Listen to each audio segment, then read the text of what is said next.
السلام عليكم ورحمة الله وبركاته.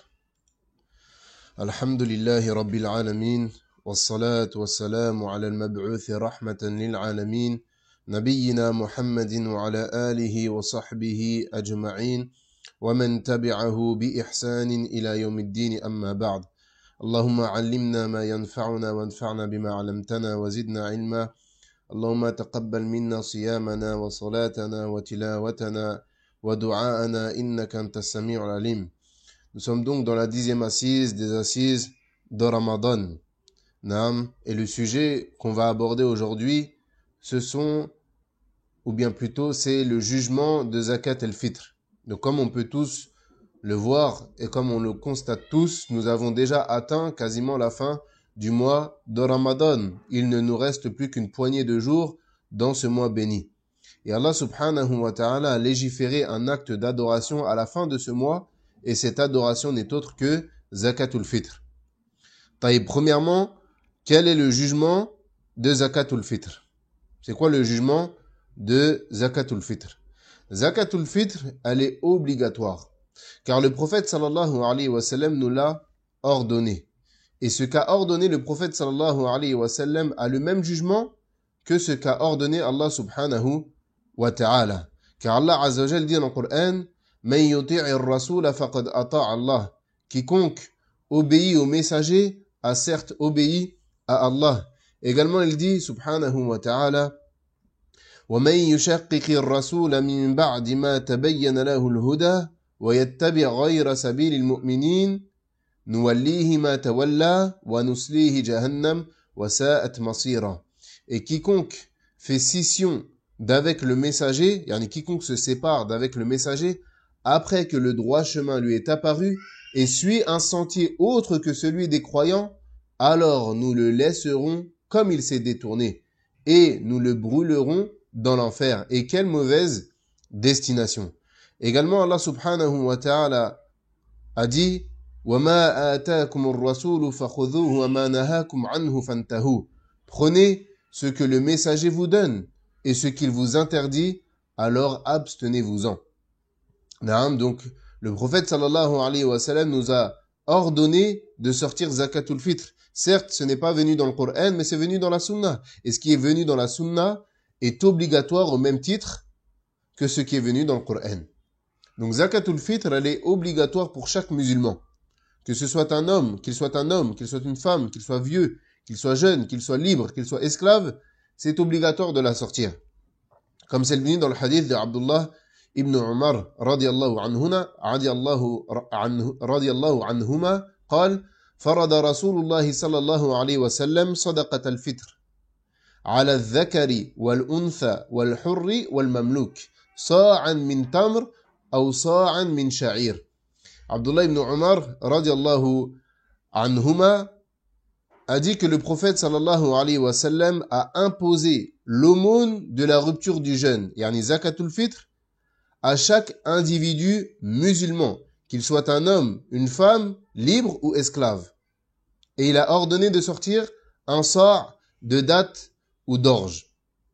Donc il est obligatoire pour l'homme de sortir la zakat pour lui-même, également pour ses enfants, également pour ses épouses et également pour ses proches, dans le cas où ils n'ont pas la capacité de la sortir.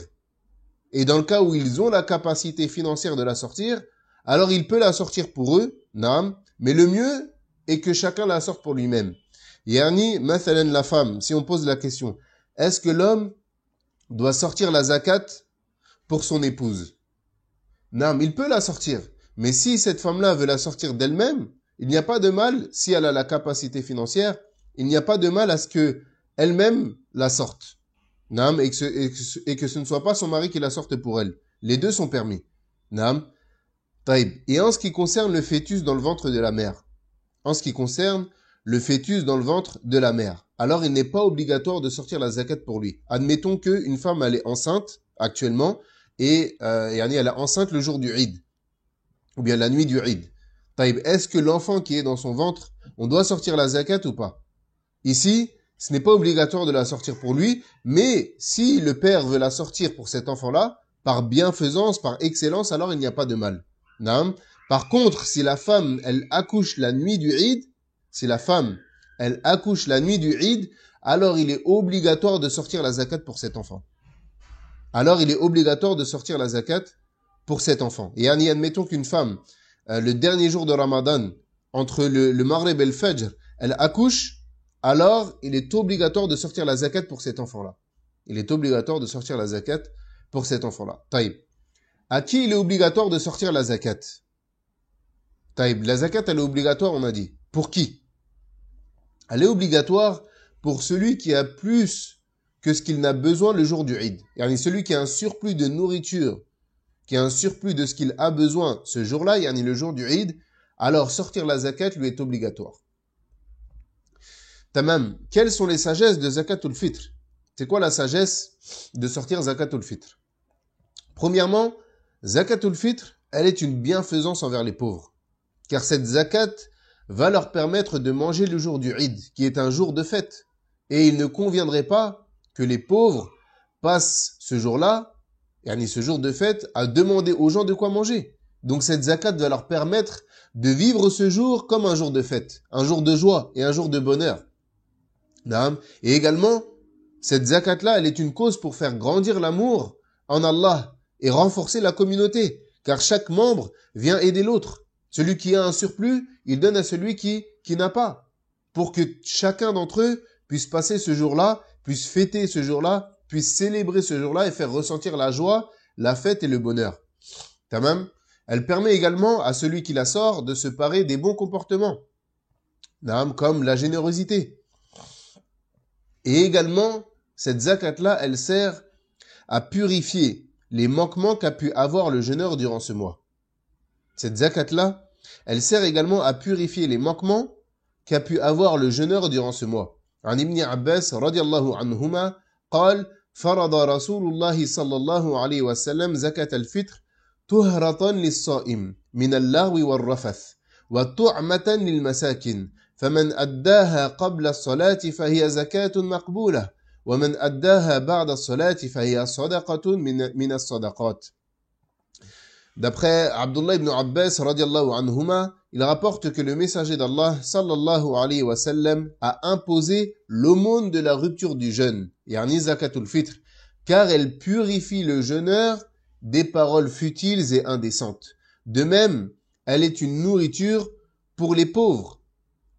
Celui qui l'accomplit avant la prière, yani celui qui la donne, qui la sort avant la prière, yani avant la prière du Eid,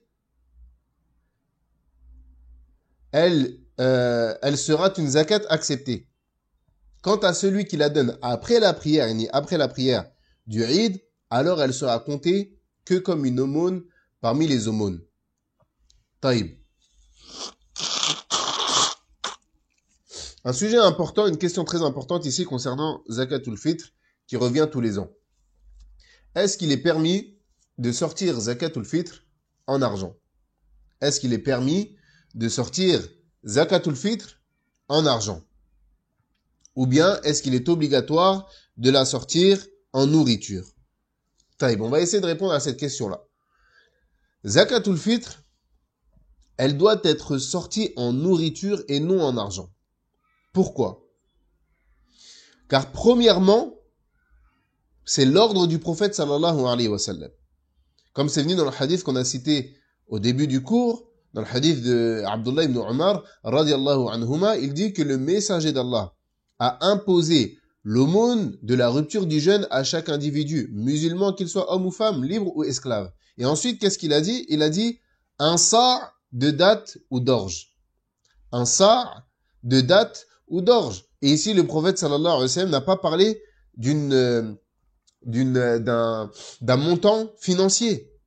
Il a parlé en nourriture. Donc ici, c'est l'ordre du prophète sallallahu alayhi wa sallam de sortir un sa'. De sortir un sa'. Taïb. C'est le premier élément de réponse. Deuxièmement, le prophète sallallahu alayhi wa sallam et les compagnons la sortaient en nourriture et non en argent. Malgré le fait qu'ils avaient la capacité de le faire. Yani, est-ce que l'argent n'existait pas au temps du prophète sallallahu alayhi wa sallam? Ben là, bien évidemment que l'argent existait au temps du prophète sallallahu alayhi wa sallam. Mais malgré cela, Malgré cela, le prophète sallallahu alayhi wa sallam et les compagnons, ils la sortaient en nourriture et ils ne l'ont jamais sortie en argent. Et d'après Abu Sa'id al-Khudri, radiallahu anhu, il rapporte, il dit, on sortait au temps du prophète, donc Abu Sa'id al-Khudri, qui est un compagnon du prophète sallallahu alayhi wa sallam, il a dit, on sortait au temps du prophète sallallahu alayhi wa sallam, le jour du Eid, un sa' de nourriture. Donc il n'a pas été question d'argent ici. Et troisièmement, le troisième élément de réponse, c'est le fait que cela contredit la sagesse même pour laquelle cette zakat a été légiférée. Le but de cette zakat, c'est quoi? Le but de cette zakat, c'est de donner aux pauvres de quoi manger le jour du Eid. Et si tu donnes de l'argent, il se peut que ce pauvre-là l'utilise à d'autres fins. Il faut pas oublier que en islam, il y a déjà un impôt sur l'argent, zakatul mal, qui est un impôt sur quoi? Sur l'argent. On doit sortir de l'argent.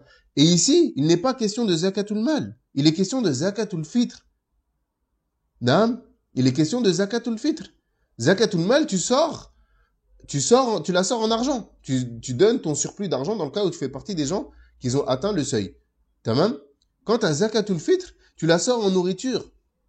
Et le prophète sallallahu alayhi wa sallam, il dit, فَعَلَيْكُمْ بِسُنَّتِي وَسُنَّةِ الْخُلَفَاءِ الرَّاشِدِينَ الْمَهْدِيِّينَ عَدُّوا عَلَيْهَا بِالنَّوَاجِذِ. Il dit, accrochez-vous à ma sunnah et à celle des califes bien guidés. Saisissez-la de toutes vos forces et accrochez-vous-y avec vos molaires. Taïb. Certes, il y a certains savants, une minorité parmi les savants, qui ont autorisé le fait de le sortir en argent. C'est un ijtihad de leur part.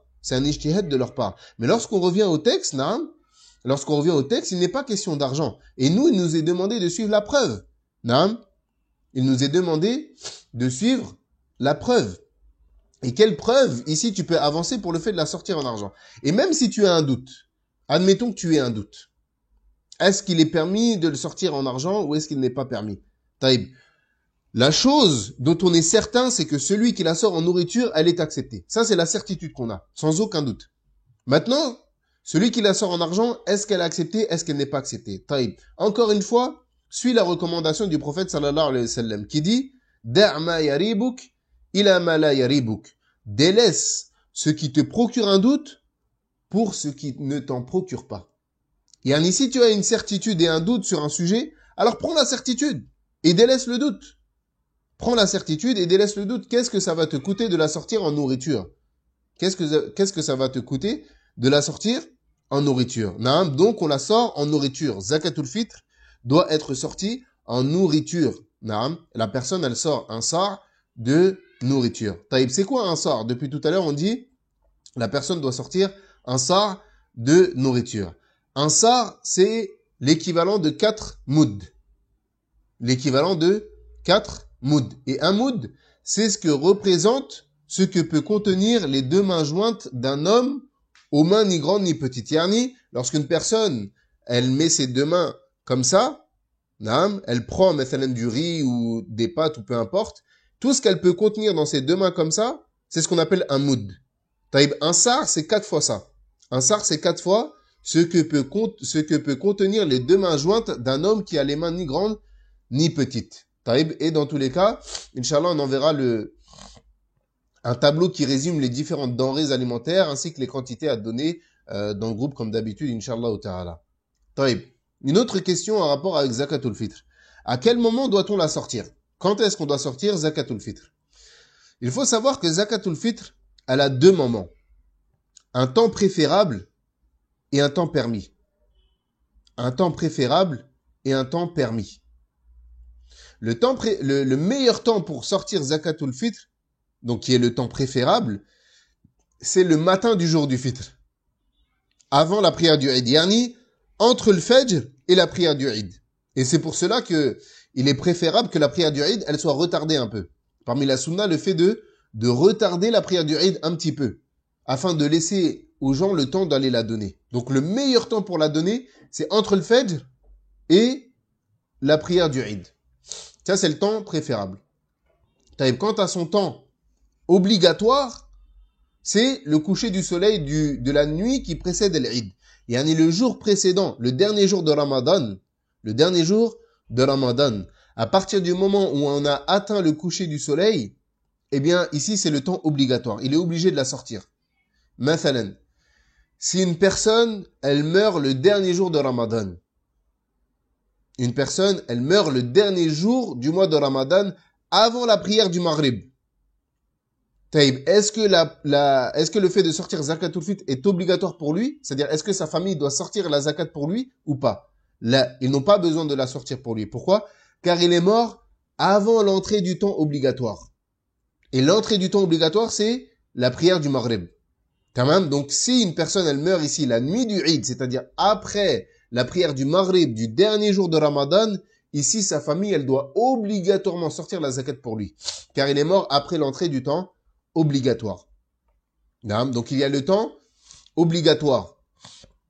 Le temps obligatoire, c'est après la prière du Maghrib du dernier jour de Ramadan. Il y a un temps qui est préférable. C'est le fait de la sortir entre le Fajr et la prière du Eid. Et le temps permis, c'est le fait de la sortir avant le Eid d'un jour ou deux. Le fait de sortir cette zakat un jour ou bien 2 jours avant l'Eid. Comme c'est venu dans Sahih al-Bukhari an Nafi' قال كان عبد الله بن عمر رضي الله عنهما يعطيها أي زكاة الفطر الذين يقبلونها وكانوا يعطون قبل الفطر بيوم أو بيومين. Il dit d'après Nafi', Abdullah ibn Umar radiallahu anhuma, il donnait la zakat al-fitr à ceux qui l'acceptaient et il l'a donné un jour ou deux avant la rupture du jeûne. Il l'a donné un jour ou deux avant la rupture du jeûne.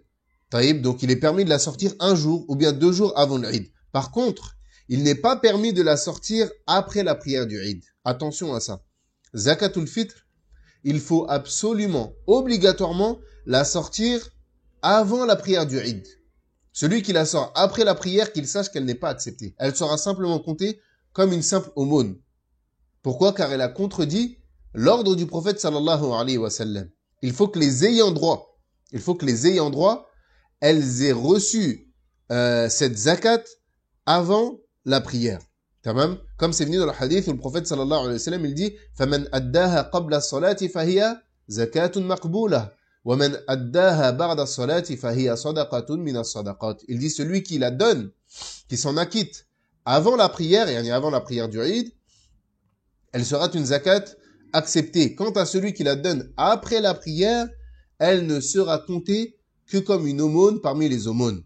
Tamam? Quant à l'endroit où donner la zakat, le mieux est que la personne, elle donne la zakat dans l'endroit où elle se trouve.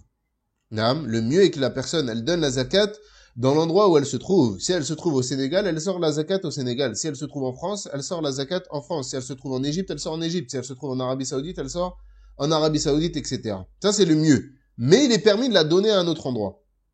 Le mieux, c'est de la sortir dans l'endroit où toi, tu te trouves. Tamam? Mais il est permis de l'envoyer dans un autre pays, par exemple. Ceci est permis. Tamam? C'est permis. Jamil? Et également, une question qui revient souvent, c'est qu'en est-il du fait de donner, de sortir, nous, la zakat, en argent à une personne qui, elle, va aller acheter des denrées alimentaires pour la redistribuer aux pauvres? Est-ce que c'est permis de faire ça? Ou bien est-ce que ça compte comme le fait d'avoir sorti la zakat en argent?